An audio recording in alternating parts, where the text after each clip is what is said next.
Good morning all. നമ്മളിന്ന് discuss ചെയ്യാൻ പോകുന്ന topic design of arithmetic logic unit ആണ്. കഴിഞ്ഞ ലെക്ചേഴ്സിൽ പറഞ്ഞുകൊണ്ടിരുന്നതിൻ്റെ കണ്ടിന്യൂവേഷൻ ആയിട്ടുള്ള കാര്യമാണിത്. ഇതിൽ ഒരു ALU ഡിസൈൻ ചെയ്യുന്നുണ്ട്. അത് 8 അരിത്തമെറ്റിക് ഓപ്പറേഷനും 4 ലോജിക് ഓപ്പറേഷനും സപ്പോർട്ട് ചെയ്യുന്നുണ്ട്. ഇവിടെ നമ്മൾ സെലക്ഷൻ വേരിയബിൾസ് ആയിട്ട് 3 എണ്ണം യൂസ് ചെയ്യുന്നുണ്ട്. S1, S0, S2. അതുപോലെ തന്നെ ഇൻപുട്ട് ക്യാരി ആയിട്ടുള്ള സീനും കൂടെ യൂസ് ചെയ്തിട്ടാണ് നമ്മൾ 8 അരിത്തമെറ്റിക് ഓപ്പറേഷനും 4 ലോജിക്കൽ ഓപ്പറേഷൻസും സപ്പോർട്ട് ചെയ്യുന്നത്. ഇവിടെ S2 എന്ന് പറയുന്ന സെലക്ഷൻ വേരിയബിളിൻ്റെ വാല്യൂ 0 ആകുമ്പോൾ S1ഉം S0യും അതിൻ്റെ കൂടെ തന്നെ ഇൻപുട്ട് ക്യാരി സീനും കൂടെ ചേർന്നിട്ട് 8 അരിത്തമെറ്റിക് ഓപ്പറേഷൻ സെലക്ട് ചെയ്യുന്നു. അപ്പോൾ S2 0 ആവുന്ന ടൈമിൽ S1, S0, സീൻ ഇത് മൂന്നും കൂടെ ചേർന്നിട്ട് 8 അരിത്തമെറ്റിക് ഓപ്പറേഷൻസ് സെലക്ട് ചെയ്യുന്നു.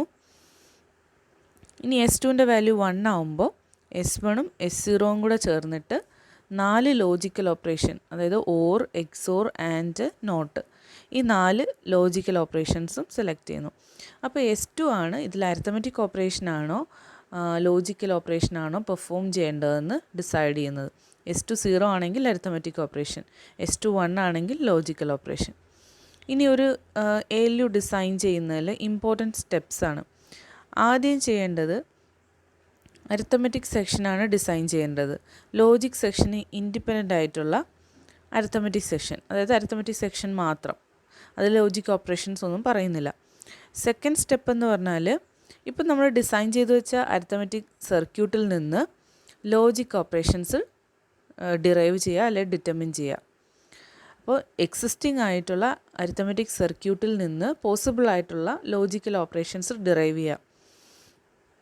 അത് കഴിഞ്ഞ ക്ലാസ്സിൽ നമ്മൾ ഡിസ്കസ് ചെയ്തതാണ്. എക്സിസ്റ്റിംഗ് ആയിട്ടുള്ള അരിത്തമെറ്റിക് സർക്യൂട്ടിൽ നിന്ന് എങ്ങനെയാണ് ലോജിക്കൽ ഓപ്പറേഷൻസ് ഡിറൈവ് ചെയ്യുന്നത്, അപ്പോൾ ഏതൊക്കെ ലോജിക്കൽ ഓപ്പറേഷൻസ് അവിടെ പോസിബിൾ ആവും, ഏതൊക്കെ പറ്റില്ല എന്നുള്ള കാര്യവും പറഞ്ഞു. അവിടെ നമ്മൾ ആദ്യം അസ്യൂം ചെയ്തത് എല്ലാ സ്റ്റേജിലേക്കുള്ള ഇൻപുട്ട് ക്യാരീൻ്റെ വാല്യൂ 0 ആയിട്ടാണ്. അരിത്തമെറ്റിക് ഓപ്പറേഷനിൽ അങ്ങനെയല്ല. ഫസ്റ്റ് സ്റ്റേജിലേക്ക് നമ്മൾ ഇൻപുട്ട് ക്യാരി പ്രൊവൈഡ് ചെയ്യുന്നുണ്ട്, പിന്നെ ബാക്കി എല്ലാ ഇൻറ്റേർണൽ സ്റ്റേജിലേക്കും അതിൻ്റെ പ്രീവിയസ് സ്റ്റേജിൽ നിന്നുള്ള ക്യാരി ഔട്ട് ക്യാരി ഇന്നായിട്ട് പാസ് ചെയ്യുന്നുണ്ട്. അപ്പോൾ ലോജിക്കൽ ഓപ്പറേഷൻ ആ എക്സിസ്റ്റിംഗ് ആയിട്ടുള്ള അരിത്തമെറ്റിക് സർക്യൂട്ടിൽ നിന്ന് ലോജിക്കൽ ഓപ്പറേഷൻസ് ഡിറൈവ് ചെയ്യുന്ന ടൈമിൽ ആദ്യത്തെ അസംഷൻ എന്ന് പറഞ്ഞാൽ ഈ ഓരോ ഇൻപുട്ട് ക്യാരി, ഓരോ സ്റ്റേജിലേക്കുള്ള ഇൻപുട്ട് ക്യാരി 0 ആയിട്ട് വെക്കണം. ഓക്കെ, ഇനി ഞാൻ പറഞ്ഞു നമ്മൾ നേരത്തെ ഡിസൈൻ ചെയ്ത കഴിഞ്ഞ ക്ലാസ്സിൽ ഡിസ്കസ് ചെയ്തതാണിത്. അതിൽ അരിത്തമെറ്റിക് സർക്യൂട്ടിൽ നിന്ന് ഡിറൈവ് ചെയ്തെടുത്ത ലോജിക്കൽ ഓപ്പറേഷൻസ് എല്ലാം കംപ്ലീറ്റ് അല്ല. കാരണം അവിടെ 4 ഓപ്പറേഷൻ കിട്ടി, ട്രാൻസ്ഫർ കിട്ടി, എക്സോർ കിട്ടി, ദെൻ ഇക്വലൻസ് കിട്ടി, കോംപ്ലിമെൻറ്റ് കിട്ടി. അതിനകത്ത് എക്സോറും കോംപ്ലിമെൻറ്റും മാത്രമേ നമ്മൾ നമുക്ക് ആവശ്യമുള്ള 4 ലോജിക്കൽ ഓപ്പറേഷനിൽ 2 എണ്ണം കിട്ടിയുള്ളൂ. ബാക്കി ട്രാൻസ്ഫറും ഇക്വലൻസും അതിനെ മോഡിഫൈ ചെയ്തിട്ട് ട്രാൻസ്ഫറിനെ ഓർ ഓപ്പറേഷനും ഇക്വലൻസിനെ ആൻഡ് ഓപ്പറേഷനും ആക്കി മാറ്റണം. അപ്പോൾ അതാണ് തേർഡ് സ്റ്റെപ്പ്. അതായത് അരിത്തമെറ്റിക് സർക്യൂട്ടിനെ മോഡിഫൈ ചെയ്തിട്ട് നമുക്ക് റിക്വയർഡ് ആയിട്ടുള്ള ലോജിക് ഓപ്പറേഷൻസിനെ ഡിറൈവ് ചെയ്യാന്നുള്ളതാണ്. ഓക്കെ, അപ്പം നിങ്ങളിത് പഠിക്കുന്നതിന് മുമ്പ് കഴിഞ്ഞ ക്ലാസ്സിലെ ലെക്ചറും കൂടെ നന്നായി മനസ്സിലാക്കിയാലേ ഇത് ക്ലിയർ ആവും. ഓക്കെ, അപ്പോൾ S2ൻ്റെ വാല്യൂ 1 ആണെങ്കിൽ എന്താണ് അർത്ഥം? S2 ആണെങ്കിൽ ലോജിക്കൽ ഓപ്പറേഷനാണ് അവിടെ പെർഫോം ചെയ്യേണ്ടതെന്നാണ് അർത്ഥം. അതായത് ഇൻപുട്ട് ക്യാരി CI എന്ന് പറയുന്ന ഓരോ സ്റ്റേജിലേക്കുള്ള ഇൻപുട്ട് ക്യാരീൻ്റെ വാല്യൂ 0 ആവണം. ഇനി S1, S0 എന്ന് പറയുന്നത് 0 0 ആണെങ്കിൽ S1, S0 എന്ന് പറയുന്നത് 0 0, അതായത് S2 1 ആണ്, അതിൽ S1, S0 0 0 ആണെങ്കിൽ അവിടെ ട്രാൻസ്ഫർ ഫംഗ്ഷനാണ് ജനറേറ്റ് ചെയ്യേണ്ടത്. അപ്പോൾ നിങ്ങൾ കഴിഞ്ഞ ലെക്ചറിലെ ആ ഒരു ടേബിൾ എടുത്ത് നോക്കുക. അപ്പോൾ അതിൽ മനസ്സിലാവും S2 1, S1, S0 0 0 ആവുന്ന കേസിൽ അവിടെ ഒരു ട്രാൻസ്ഫർ ഫംഗ്ഷനാണ് ജനറേറ്റ് ചെയ്യുന്നത്. അതായത് FI = AI. ഇൻപുട്ട് AIയിൽ എന്ത് കൊടുക്കുന്നു അത് തന്നെ ഔട്ട്പുട്ട് ചെയ്യും. പക്ഷേ നമ്മൾക്ക് അവിടെ വേണ്ടിയിരുന്നത് ഓറാണ്.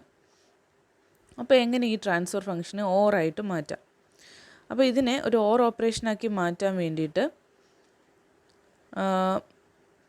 എ ഐക്ക് പകരം A I plus B I എന്ന് കൊടുത്താൽ പോരെ? കാരണം ഇവിടെ ട്രാൻസ്ഫർ ഓപ്പറേഷനാണ് കിട്ടുന്നത്. അതായത് ഇൻപുട്ടിൽ എന്ത് കൊടുക്കുന്നോ, എൻ്റെ ഇൻപുട്ടിൽ എന്ത് കൊടുക്കുന്നോ അത് തന്നെ ഔട്ട്പുട്ട് ചെയ്യും. അപ്പോൾ എൻ്റെ ഇൻപുട്ടിൽ A I XOR B I A I or B I കൊടുത്തിരുന്നെങ്കിലോ ഔട്ട്പുട്ടിലും അത് തന്നെ ജനറേറ്റ് ചെയ്തേനെ. അപ്പോൾ എന്താ ചെയ്യേണ്ടത്? എ ഐ എന്ന് പറയുന്ന ഇൻപുട്ടിൻ്റെ കൂടെ ബി ഐയും കൂടെ ഓർ ചെയ്തിട്ട് എ ഐ എന്ന് പറയുന്ന ഇൻപുട്ടിൻ്റെ ആ ടെർമിനലിലേക്ക് കൊടുക്കുക. അപ്പോൾ നമുക്ക് ഔട്ട്പുട്ടിലും എൻ്റെയും ബി എൻ്റെയും ഓറ് തന്നെ കിട്ടും. ക്ലിയർ ആണോ? അതായത് നമുക്കിവിടെ കിട്ടിയ ട്രാൻസ്ഫർ ഓപ്പറേഷനാണ്. എൻ്റെ ഇൻപുട്ടിൽ എന്ത് കൊടുക്കുന്നോ അത് തന്നെ ഔട്ട്പുട്ട് ചെയ്യുകയും ചെയ്യും. അപ്പോൾ നമുക്ക് ഈ ട്രാൻസ്ഫർ ഓപ്പറേഷനെ ഓർ ഓപ്പറേഷനാക്കി മാറ്റാൻ എന്ത് ചെയ്യണം? എൻ്റെ ഇൻപുട്ടിൽ A I or B I എന്ന് കൊടുക്കണം. അപ്പോൾ ഔട്ട്പുട്ടിൽ A I or B I എന്ന് കിട്ടും. ഓക്കെ, ഇനി S2, S1, S0, 110 എന്ന കേസിൽ S2 1 ആകുമ്പോൾ അതിൻ്റെ അർത്ഥം എന്താണ്? ഇതൊരു ലോജിക്കൽ ഓപ്പറേഷനാണ് സപ്പോർട്ട് ചെയ്യുന്നതെന്ന് അർത്ഥം. S1, S0, 10 ആവുന്ന കേസിൽ നമുക്കൊരു ഇക്വലൻസ് ഓപ്പറേഷനാണ് കിട്ടിയത്. അത് FI equal to AI equivalence BI. പക്ഷെ നമുക്കവിടെ വേണ്ടിയിരുന്നത് ഒരു ആൻഡ് ഓപ്പറേഷനാണ്. FI equal to AI BI ആണ് വേണ്ടിയിരുന്നത്. അപ്പോൾ എങ്ങനെയാണ് ഒരു ഇക്വലൻസിനെ ആൻഡ് ഓപ്പറേഷനാക്കി മാറ്റുന്നത് നോക്കാം. അതിനായിട്ട് നമ്മൾ എന്താ ചെയ്യേണ്ടതെന്ന് പറഞ്ഞാൽ എ എന്നും ബി ഐ എന്നും 2 ഇൻപുട്ട് ഉണ്ടല്ലോ. അതിൽ എൻ്റെ കൂടെ ഒരു ബൂലിയൻ ഫംഗ്ഷൻ KI ഓർ ചെയ്യുന്നു. അതായത് എൻ്റെ ഇൻപുട്ടിൽ കൊടുക്കേണ്ടത് AI ഓർ KI എന്ന് പറയുന്നൊരു ഇൻപുട്ടാണ് അവിടെ കൊടുക്കേണ്ടത്. അപ്പം നമ്മളവിടെ ഇൻപുട്ട് AI BI കൊടുത്താൽ ആഡറിൻ്റെ കേസിലേക്ക് വരുമ്പം അത് XI YI ആവില്ലേ? അതായത് എയിൽ നിന്ന് വരുന്നത് XIയിലേക്കും പോവും, BIയിൽ നിന്ന് വരുന്നത് YIയിലേക്കും പോവും. അപ്പോൾ നമ്മൾ എൻ്റെ പ്ലേസിൽ AI ഓർ KI എന്ന് കൊടുക്കുന്നു. അപ്പോൾ അത് ആഡറിലേക്ക് ചെല്ലുമ്പോൾ എന്തായി മാറും? XI ആയി മാറില്ലേ? XI ആയിരിക്കും AI ഓർ KI എന്ന് പറയുന്നത്. ഓക്കെ, അപ്പോൾ നമ്മൾ എന്താണ് അവിടെ ചെയ്യുന്നത്? ആഡറിൽ എന്താ ചെയ്യുന്നത്? XIനെയും YIനെയും തമ്മിൽ XOR ചെയ്യും അല്ലേ? അപ്പം FI equal to XI XOR YI. ആഡറിൻ്റെ 2 ഇൻപുട്ടിനെ അത് XOR ചെയ്യുന്നു. നമുക്കിവിടെ XIൻ്റെ പ്ലേസിൽ AI ഓർ KI എന്നാണ് വരുന്നത്. അതായത് AI പ്ലസ് KI. അപ്പോൾ AI plus KI XOR BI dash. ഈ BI ഡാഷ് എങ്ങനെയാണ് വന്നതെന്നുള്ളത് കഴിഞ്ഞ ക്ലാസ്സിലെ ലെക്ചർ നോക്കിയാൽ മനസ്സിലാവും. S2, S1, S0, 110 ആവുന്ന കേസിൽ YIൻ്റെ വാല്യൂ എന്ന് പറയുന്നത് BI ഡാഷാണ്. അത് നിങ്ങൾ ആ ടേബിൾ നോക്കിയാൽ മനസ്സിലാവും. അപ്പോൾ കഴിഞ്ഞ ക്ലാസ്സിലെ നോട്ട്സും കൂടെ എടുത്ത് വെച്ചിട്ട് വേണം ഈ ക്ലാസ്സിലെ ലെക്ചർ കാണാനായിട്ട്. S2, S1, S0 എന്നുള്ളത് 110 ആവുന്ന കേസിൽ YIൻ്റെ വാല്യൂ BI ഡാഷാണ്. ഓക്കെ, അതുകൊണ്ടാണ് നമ്മളിവിടെ YIൻ്റെ പ്ലേസിൽ BI ഡാഷ് എന്ന് കൊടുത്തത്.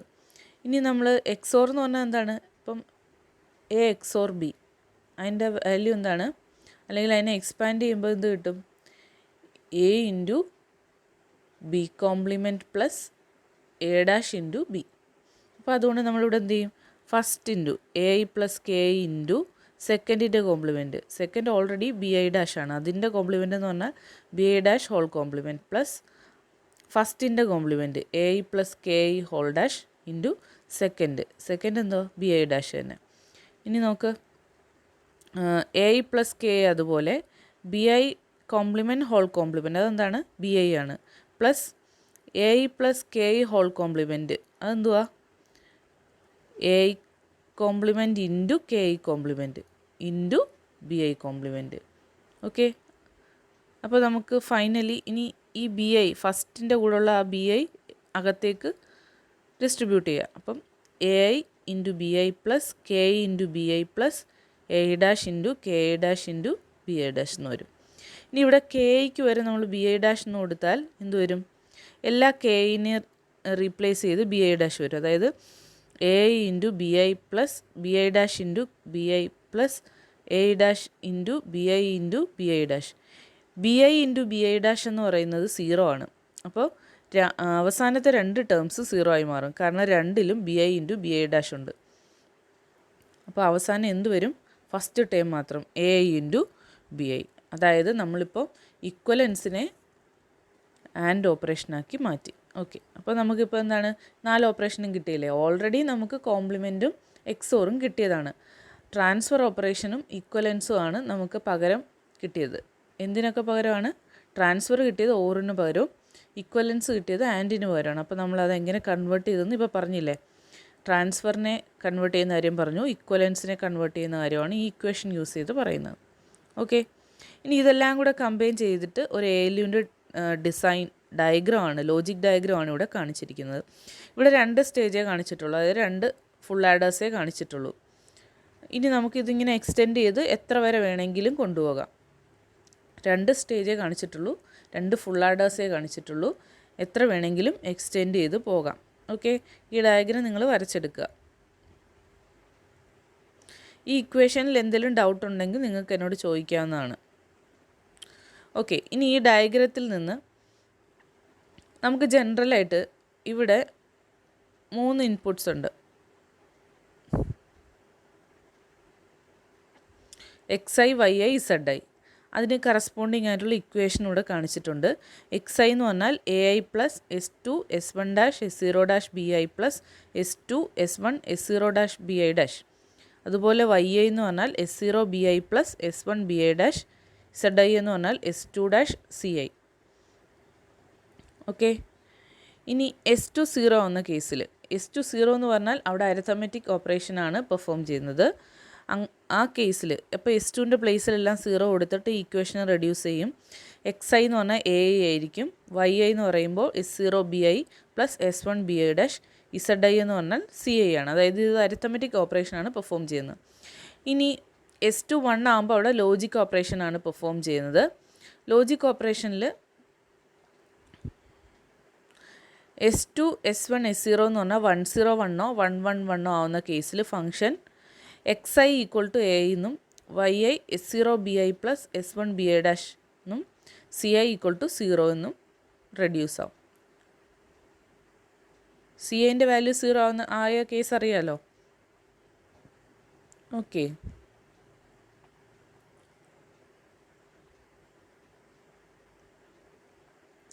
ഇതാണ് ഈ ALUവിന് കറസ്പോണ്ടിങ് ആയിട്ടുള്ള ഫംഗ്ഷൻ ടേബിൾ. ഇതിൽ 12 ഫങ്ഷൻസ് പറഞ്ഞിട്ടുണ്ട്. 8 അരിത്തമെറ്റിക് ഫങ്ഷൻസും 4 ലോജിക് ഫങ്ഷൻസും പറഞ്ഞിട്ടുണ്ട്. അങ്ങനെ 12 ഫങ്ഷൻ പറഞ്ഞിട്ടുള്ളൊരു ടേബിളാണിത്. അപ്പോൾ ഇതും കൂടെ നോക്കുക. ഓക്കെ, ക്ലിയർ ആണല്ലോ? അപ്പോൾ ഇത് മനസ്സിലാവണമെങ്കിൽ ആദ്യം ചെയ്യേണ്ടത് കഴിഞ്ഞ ക്ലാസ്സിലെ ലെക്ചർ നോക്കുക എന്നുള്ളതാണ്. അതിനുശേഷം ഇത് നോക്കുക, എന്നാലേ ഈ പോർഷൻ കംപ്ലീറ്റ് ആയിട്ട് മനസ്സിലാവും. ഓക്കെ, നിങ്ങൾക്ക് ആകെ ഡൗട്ട് വരാൻ ഉള്ള പ്ലേസ് എന്ന് പറഞ്ഞാൽ എങ്ങനെ ഇക്വലൻസിനെ ആൻഡ് ആക്കി മാറ്റുന്നത്. അത് ഈ ഇക്വേഷനിലൂടെയാണ് റെഡ്യൂസ് ചെയ്തെടുക്കുന്നത്. നിങ്ങളത് മനസ്സിലാക്കുക. ഓക്കെ,